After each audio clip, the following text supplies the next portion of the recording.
So now we're going to start talking about two very important data structures, stacks and queues. In this video, we're going to talk about stacks. So what is a stack? It's an abstract data type, and here are the operations we have. We can push a key. So we've got a collection of values, and we can push it. We can find the most recently added key with top, and we can pop, which removes and returns the most recently added. So the way to think of it is as if you have a stack of books. You can put a book on top of the stack, or you can take a book from the top of the stack. But you can't take the element at the bottom of the stack of books without taking off all of the previous elements.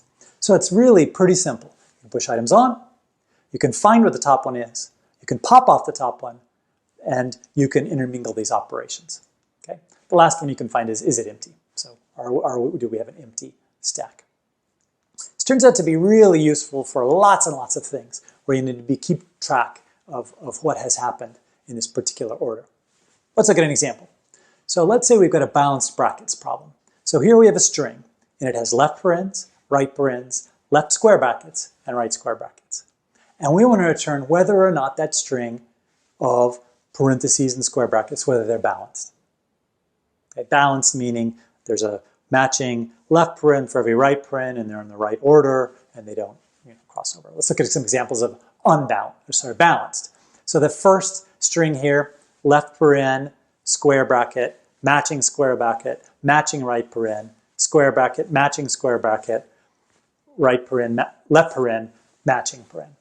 Balanced. The second one, also balanced. The unbalanced one, for example here, we have a left paren with no matching right paren, assuming that the two parens on the right side are matching themselves. The square brackets match, but then we've got an unmatched right bracket. Or in the last case, we've got a square left bracket and a square right bracket, but the problem is they're in the wrong order. It's a square right bracket followed by the square left bracket. Okay, so how do we keep track of that? And the problem is, in some cases, we have to kind of keep track of a lot of information. So for instance, in the second example here, we've got our opening left paren doesn't get matched for the right paren for quite a while. There's a lot of intervening stuff. And we have to sort of keep track that we've got a left paren whose right paren we need to match, even as all this other stuff happens. And it turns out a stack is a good way to keep track of that. So here's what we'll do. We'll create a stack, and then we'll go through every character in the string. If we have an opening paren or an opening square bracket, we'll go ahead and push it on the stack. So the stack is going to represent the parens that are still open, the parens and brackets which have yet to be matched, and the order in which they need to be matched. So the outermost ones will be at the bottom of the stack, and the last one we saw, the innermost one, will be at the top of the stack.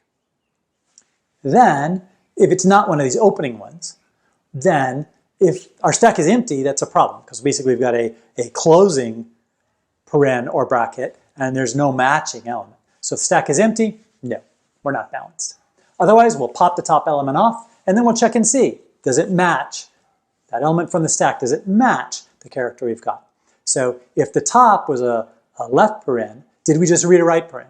If so, great. They match, and now those two match. The next one we need to match is still the newly top one on the stack. Or similarly, if we have a square bracket on the stack and a square bracket we read, those match as well.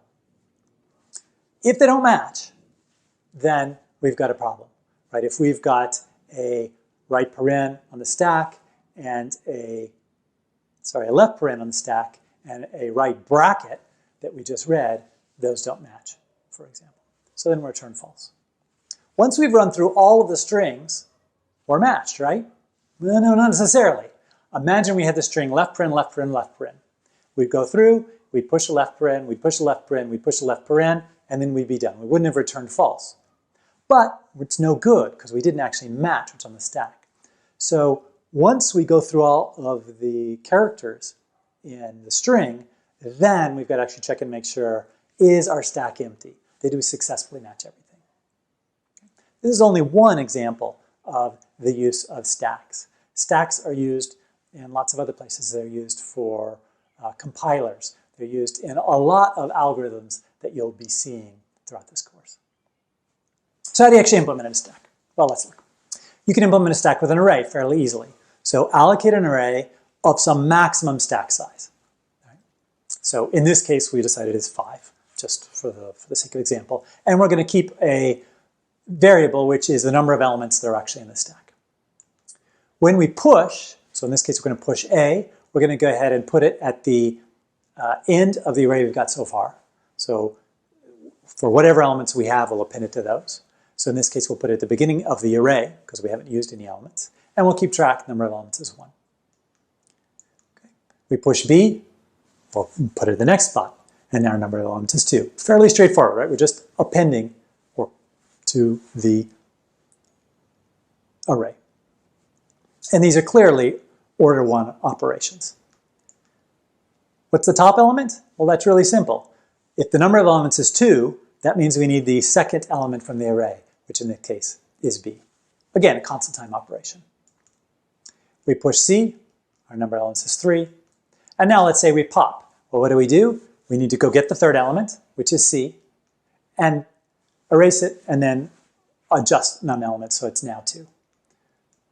Now we can push an element, push another element, push a fifth element, and now if we try to push again, that's an error, right? Because we don't have any more space, so that wouldn't be allowed. Is it empty? No. How do we know?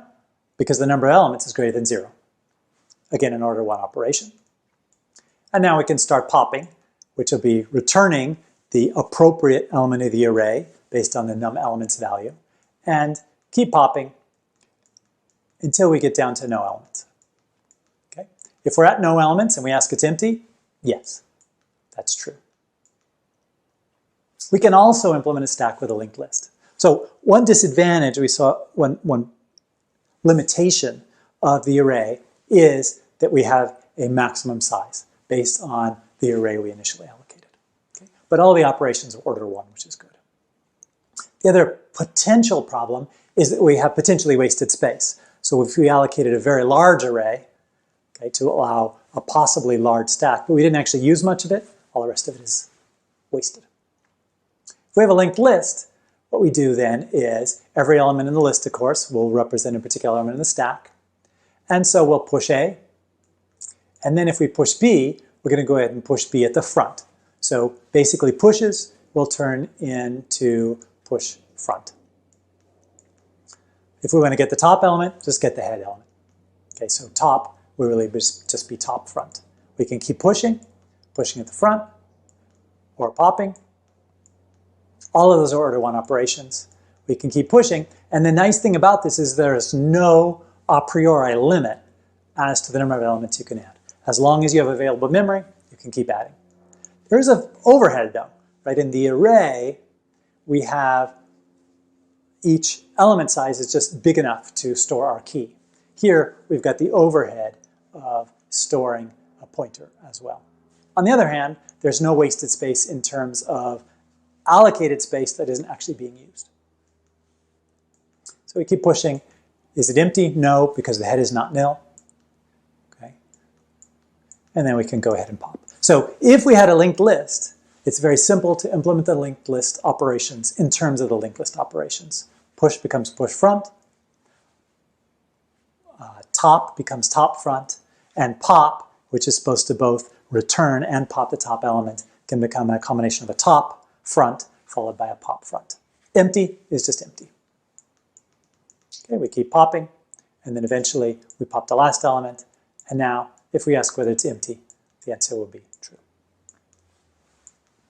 Okay, so that's our stack implementation. Stacks can be implemented with either arrays or linked lists. I've talked a little bit about the pros and cons of each of those. The linked list has a fixed amount of overhead. That is, for every element you are pushing, you have an additional pointer. For arrays, you have potentially space that you've over-allocated basically to allow for a stack to grow to a maximum size. For arrays, stacks do have a maximum size. For linked lists, they don't. Each stack operation is constant time for either one of these implementations. Sometimes we know stacks as LIFO queues. LIFO meaning last in, first out. The last one that was inserted is the first one that comes out. This reminds me sometimes of also what's known as GIGO, garbage in, garbage out, that if you input garbage into a system, you get garbage out. But this, of course, is different. So that is stacks. In the next video, we're going to go ahead and look at queues. Thanks.